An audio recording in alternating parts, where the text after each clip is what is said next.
Hey folks, Sheldon from the Outlaw Speed Shop, and haven't been at the bench for a while. Haven't made any videos because I haven't been doing much as far as modeling goes, and I'm trying to get back and get at it. I have been working on another project, build for a friend of mine, and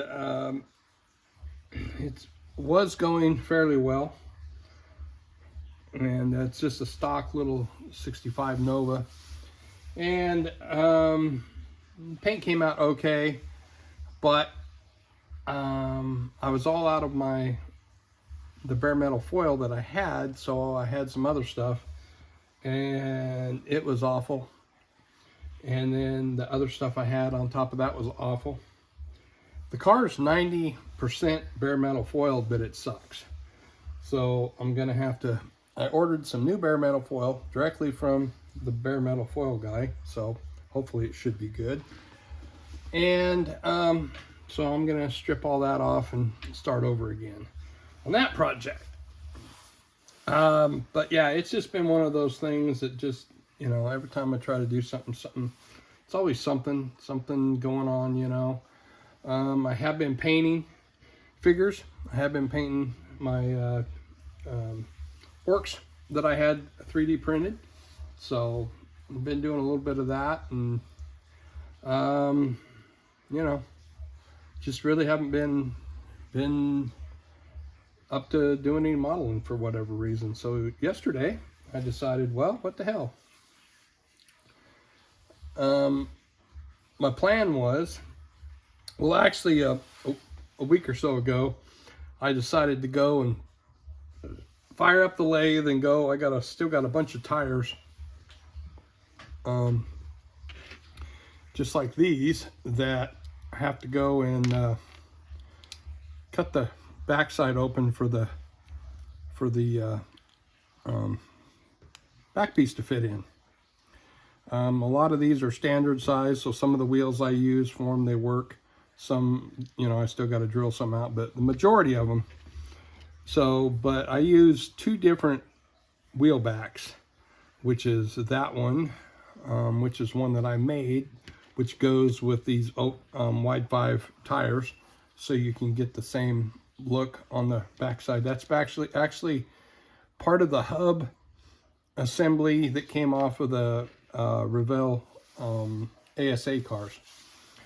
And so anyway, so I've been doing some of that, and then I thought, well, I better get back into it. And so my idea is I was just I've got a bunch of these kits down here that have the body in them and whatever kit they're gonna be, you know, made out of.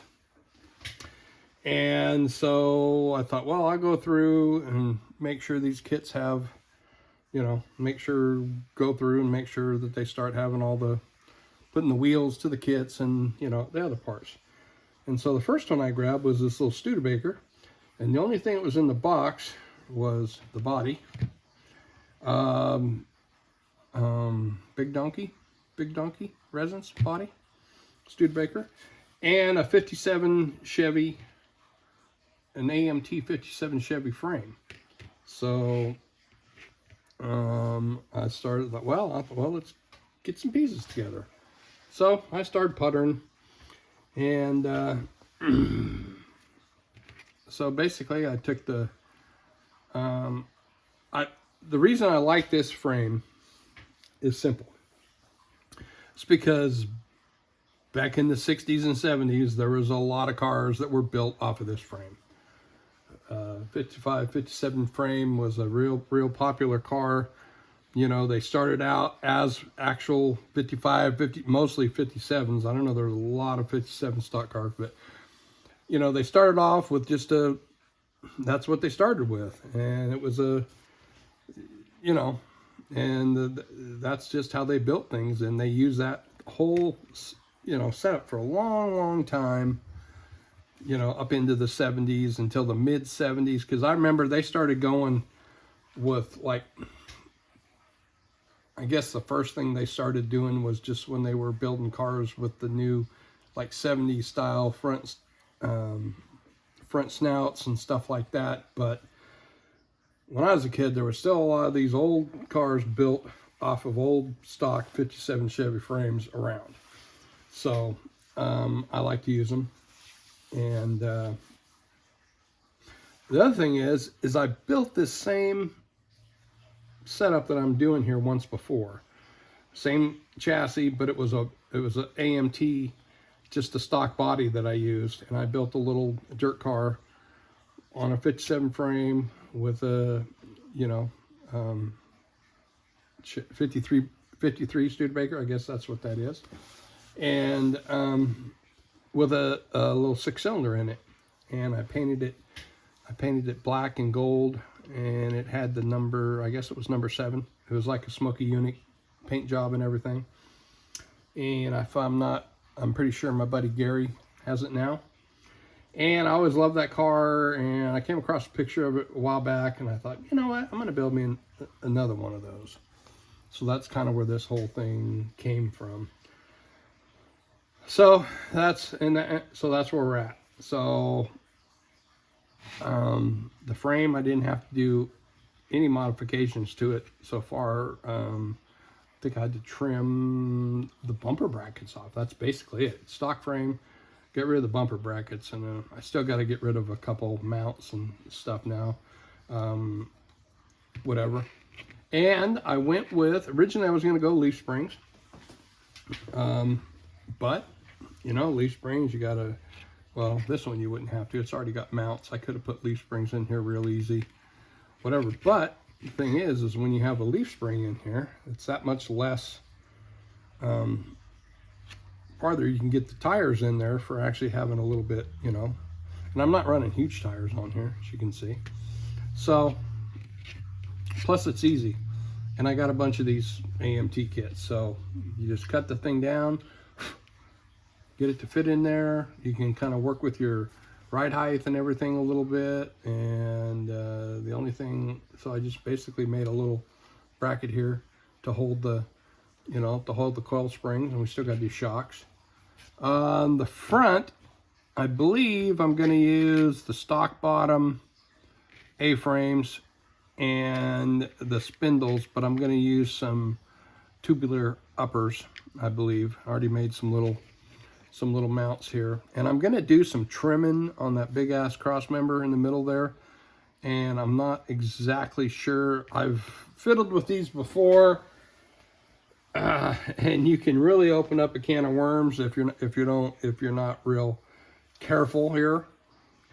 So I'm kind of going to err on the side of safety a little bit and not go hog wild. Because I know the two 57s that I did, the two Dale Earnhardt Sr. and Dale Earnhardt Jr. cars, I put some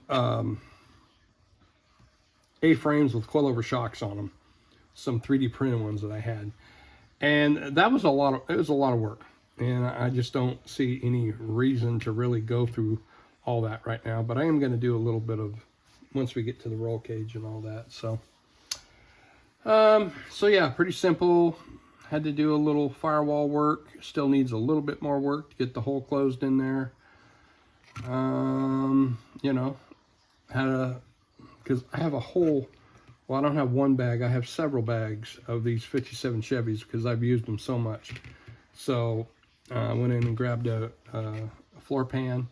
That way you don't have to, everything fits, even though I moved it from where it sat originally. It's all good. So anyway, it's a good start. I was going to put a quick change in it, but with the track bar kind of got in the way with the quick change, so no quick change there. I probably could have remodified it and whatever, but I had this guy sitting in a box over there, so there we go. We can go with that. So that's where we're at, pretty much. Still got to get the parts for the engine, and then I don't even know what I'm going to do roll cage wise or whatever.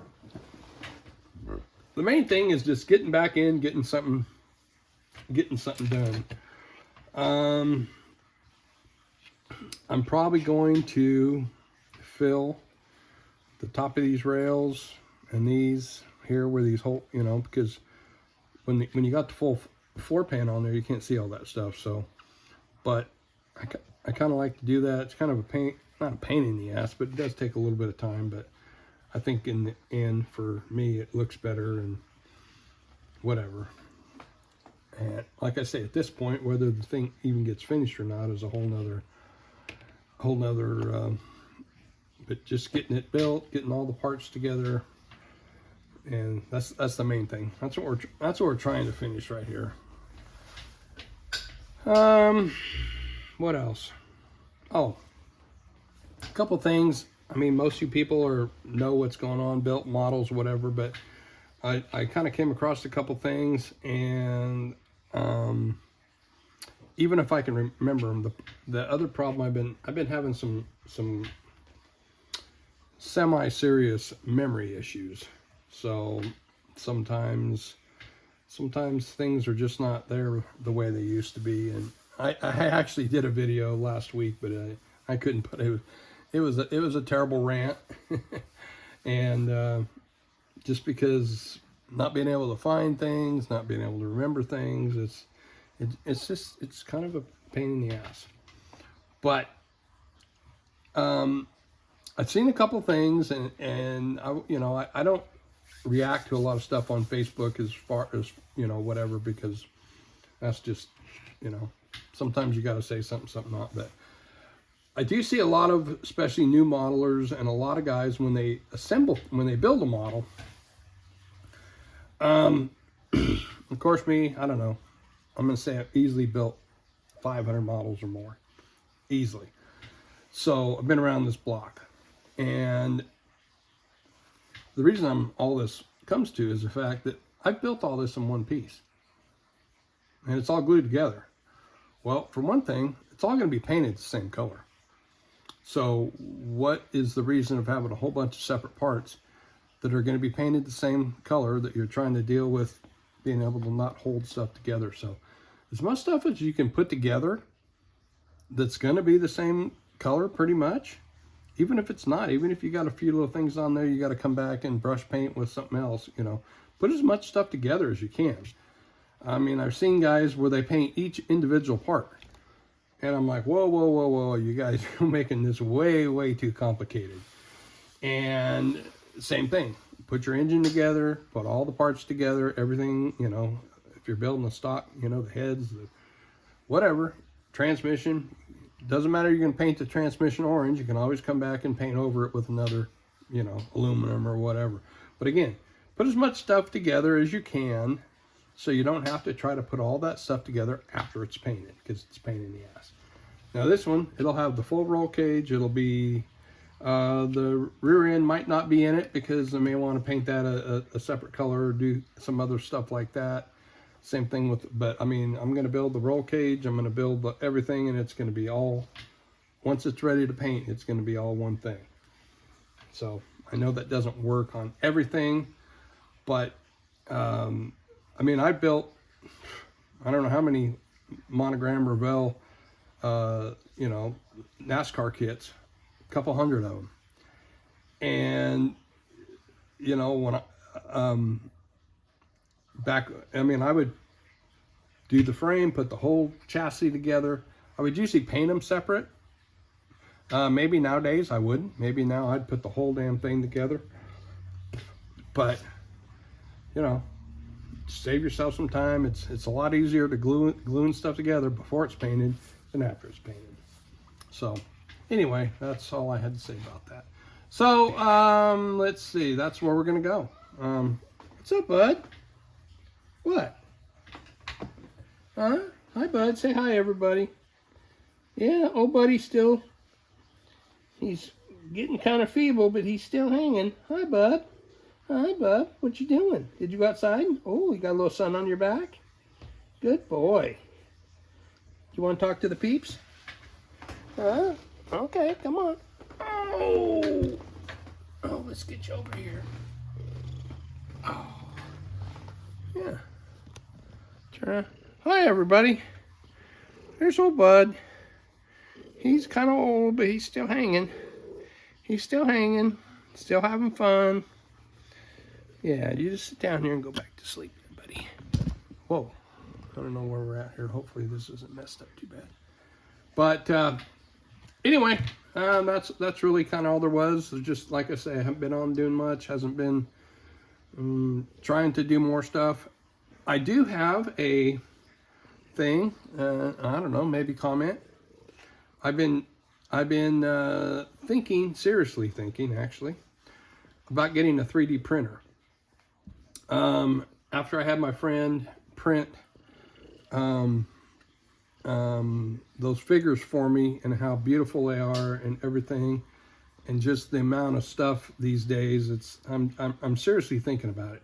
I mean, I don't need more stuff. I got way more stuff than I need, but I might be able to hold myself in check somewhat.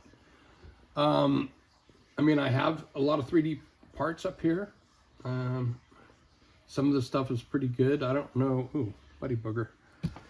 I don't remember who I got this thing from, but it works. But compared to like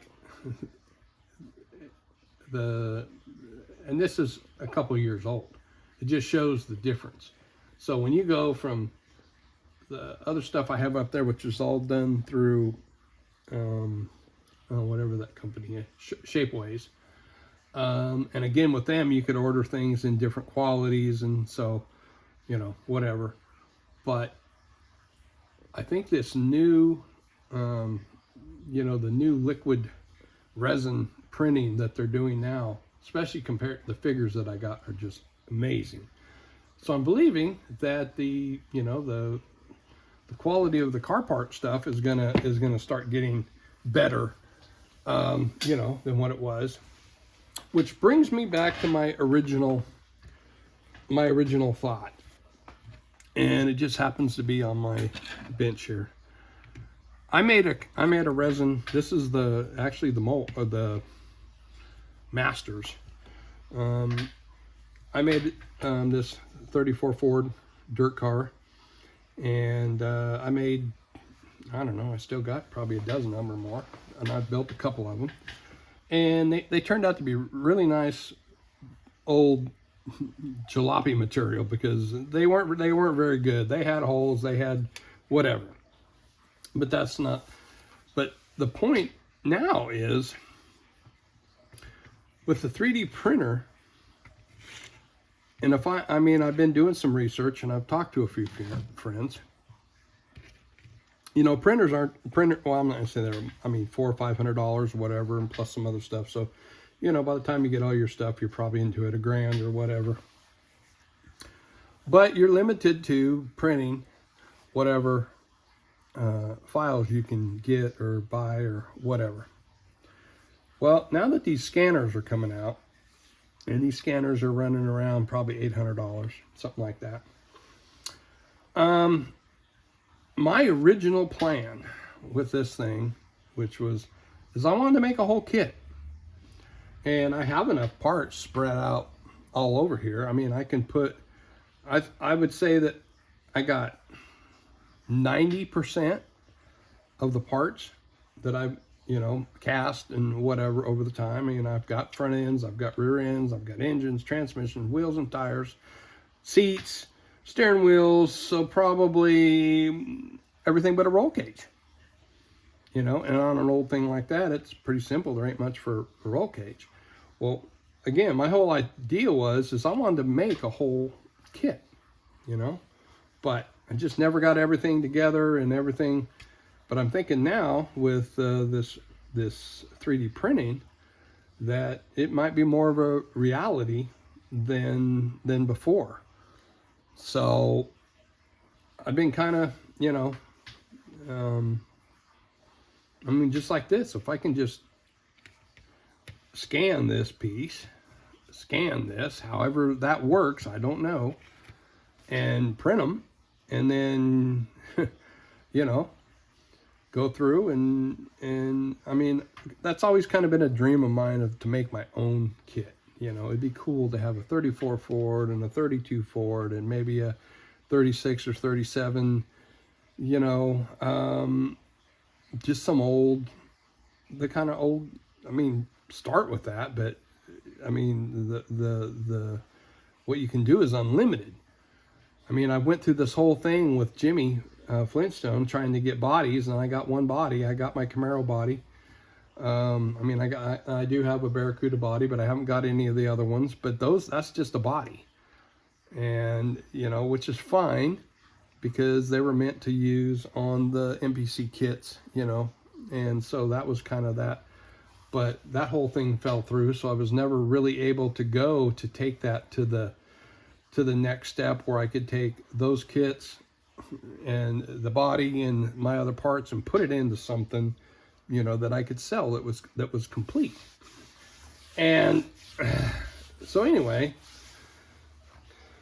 I've been kicking that idea around and thinking, but again, the problem I've run into is, if you look around here, I've got a million things already. Well, what happens when I can have a fully functional 24-hour production line? Oh my God! I mean, it could get crazy, and hopefully not. But that's that's kind of where I'm at right now. Can I take you know, can I take these pieces here and scan them and you know, and 3D print them? I don't know 100%. I think you can. As far as that goes, can I, if I'm doing that, can I put one of my chassis together like this and scan it, and all of a sudden, there it is. You know, here's all the parts. It kind of opens up a whole new area. It opens up the stuff that I like to do, which is build and create more of complete and finish. You know, I get more, I guess for me, it's more fun to come up with something, build a chassis, I just keep thinking back now over the last 10 years. I was going back and looking at some pictures the other day and thinking of all the cars that I built over the last 10 years, which is a lot. And some really, really cool cars. My God, what if I would have been able to 3D print, you know, while I was going, because all you're doing is taking pictures. I mean, I take pictures all the time, but if I was to go through and be able to go through different stages and, you know, get this part, oh, it's burnt, scan it, picture it, whatever you want to call it, boom, put it into the file, there it is, there forever. My God. The file, the collection of stuff that I would have right now, I mean, it'd be incredible. I mean, oh my God, I wish I had it, but I don't. And so again, it comes into, I mean, there's copywriting issues. I'm not sure what all that involved. I think there was, I never tried to, like most of the stuff I always used to sell when I would cast it, 99% of it was stuff that was just kit parts. I mean, once in a while I would do something. I mean, I made a lot of parts off of, you know, maybe someone else's part, but I didn't sell them. And, you know, they're on in all these drawers, but you know, the stuff that I did sell was pretty much all the stuff that I made myself. So, you know, there is some kind of, I guess, ethical situation in here. I mean, if you have something that can scan anything in the world, does that mean you can just turn around and make anything? I don't know. Not sure. I don't know what the whole, you know, the way things are going. Pretty soon the phone will, you know, be able to tell you everything that you ever needed to know, wanted to know, and stuff you didn't want to know. So I don't know, just kind of throwing that out there and maybe get a discussion going, and you know, about whatever. But like I say, that was always kind of something that I always wanted to do, and just it was a lot more difficult when you had to master everything and mold. I mean, not master everything, but mold everything, and that whole situation. So anyway, I'm just kind of looking forward to see how things are, going to go, and keep plugging away on the stuff that I like to do. And, that's about all we can do anymore. But anyway, seriously, folks, I have been having some memory issues. My mom's in the nursing home. She don't know nothing from nobody. My mom's only 17 years older than me. So, it's a problem. And sometimes I've changed some medication. I've quit taking some medication that I was, because I think it made it worse. But yeah, it's just, especially when you have as much crap as I have, and all of a sudden you just get lost in the middle of everything, and it just gets really frustrating. And but anyhow, I know we all go through the same kind of stuff and whatnot, but we're going to get moving on with the Studebaker. So next thing we're going to do is I'm going to get these frame pieces, get everything cleaned up, cut away a little bit here or there, touch up the firewall, fill in all these things, and then we're going to go ahead and build a roll cage for it, because basically right now it could be up on four wheels, and everything, everything's been done to get to that point. So okay, folks, well, thanks for watching, and sorry I haven't had any stuff to put up, but I just haven't. So I'll catch y'all later, and everybody stay out of trouble.